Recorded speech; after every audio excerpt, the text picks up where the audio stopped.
Hello, this is Dr. Smythe, and welcome to Lesson 8.3, Force.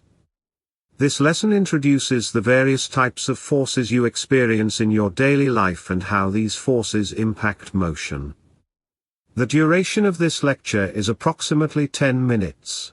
By the end of this lesson, you should be able to describe examples of force and identify the appropriate SI units used to measure force. Explain how the motion of an object is affected when balanced and unbalanced forces act on it. We will start by defining a force, and most likely, you remember this definition from some of your earlier science classes. A force is a push or a pull that acts on an object. Typing at your computer or closing a car door are examples of how you apply a force to something. Even as you are seated watching this lesson, you apply a force to the chair beneath you.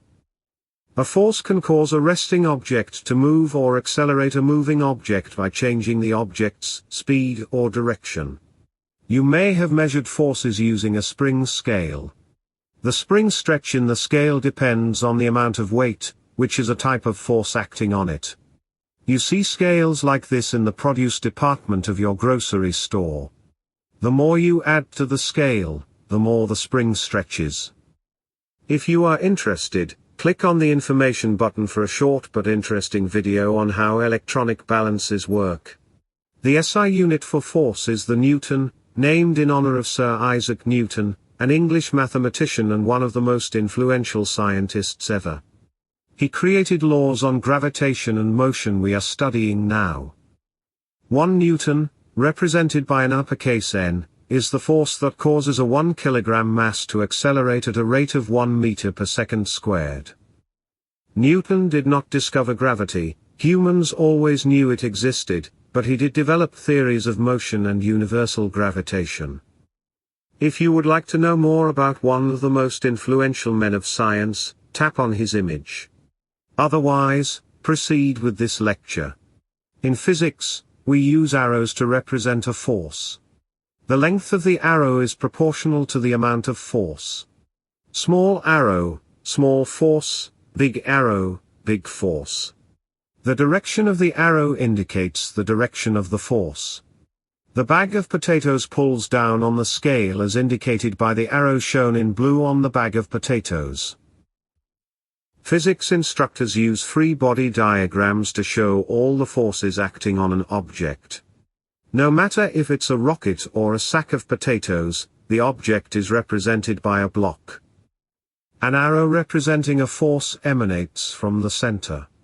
In this situation, we are showing the force of the potatoes pulling down on the spring scale. Let us consider the following. How do forces affect the motion of an object? When the forces on an object are balanced, that is equal but opposite, the forces cancel each other out.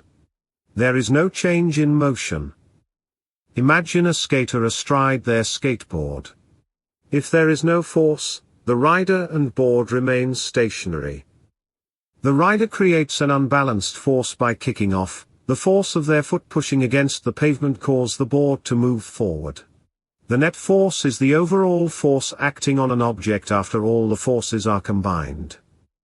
Forces in the same direction add together. Imagine you and a friend are out driving around town, and the car breaks down. You get out to push the car to the side of the road, and you can't get the car moving. Get the car moving. Your friend gets out to help by pushing on the same side of the car. Working together, the two of you safely move the car to the side of the road. Forces in opposite directions subtract from one another. The image you start to roll the car only there is an incline, and no matter how hard you push, you cannot get it up the hill. This is because gravity and the car's mass are pushing against you with the same amount of force you are applying to the car's rear. Because the forces pushing against you equal the force of your push, the car will not move. Balanced forces are forces that combine to produce a net force of zero. An unlimited number of individual forces can act on an object to produce a net force of zero. These balanced forces are all around us. Maybe you have hanging plants in your home, the plant pulls down, but the chain pulls up. If the forces are not balanced, the plant would crash to the floor or fly up through the ceiling. An example of an unlimited number of individual forces is tug-o-war. You can add an infinite number of people on each side, and as long as the total force on each side is equal, the battle is a draw. It is a draw because the net force is zero. However, that does not mean the forces on the rope are zero. They can be several thousands of newtons, which can lead to the catastrophic failure of the rope. An unbalanced force is a force that results when the net force acting on an object is not equal to zero. Example 1 is the earlier example of you and a friend pushing in the same direction on a car. Your force plus the force applied by your friend add together, giving a net force in the positive direction. In this block diagram, we see two 5-Newton forces applied in the same direction. Example 2 is when the opposing forces are unbalanced, a 5-Newton force to the right and an opposing 7-Newton force to the left. The sum of the forces is a 2-Newton force to the left. Unbalanced forces cause acceleration.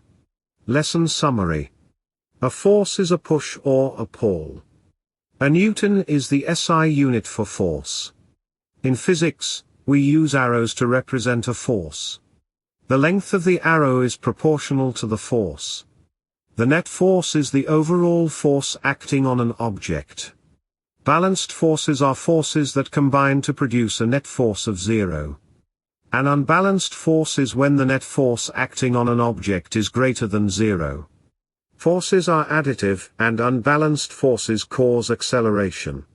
By now, you should be able to describe examples of force and identify the appropriate SI units used to measure force. Explain how the motion of an object is affected when balanced and unbalanced forces act on it.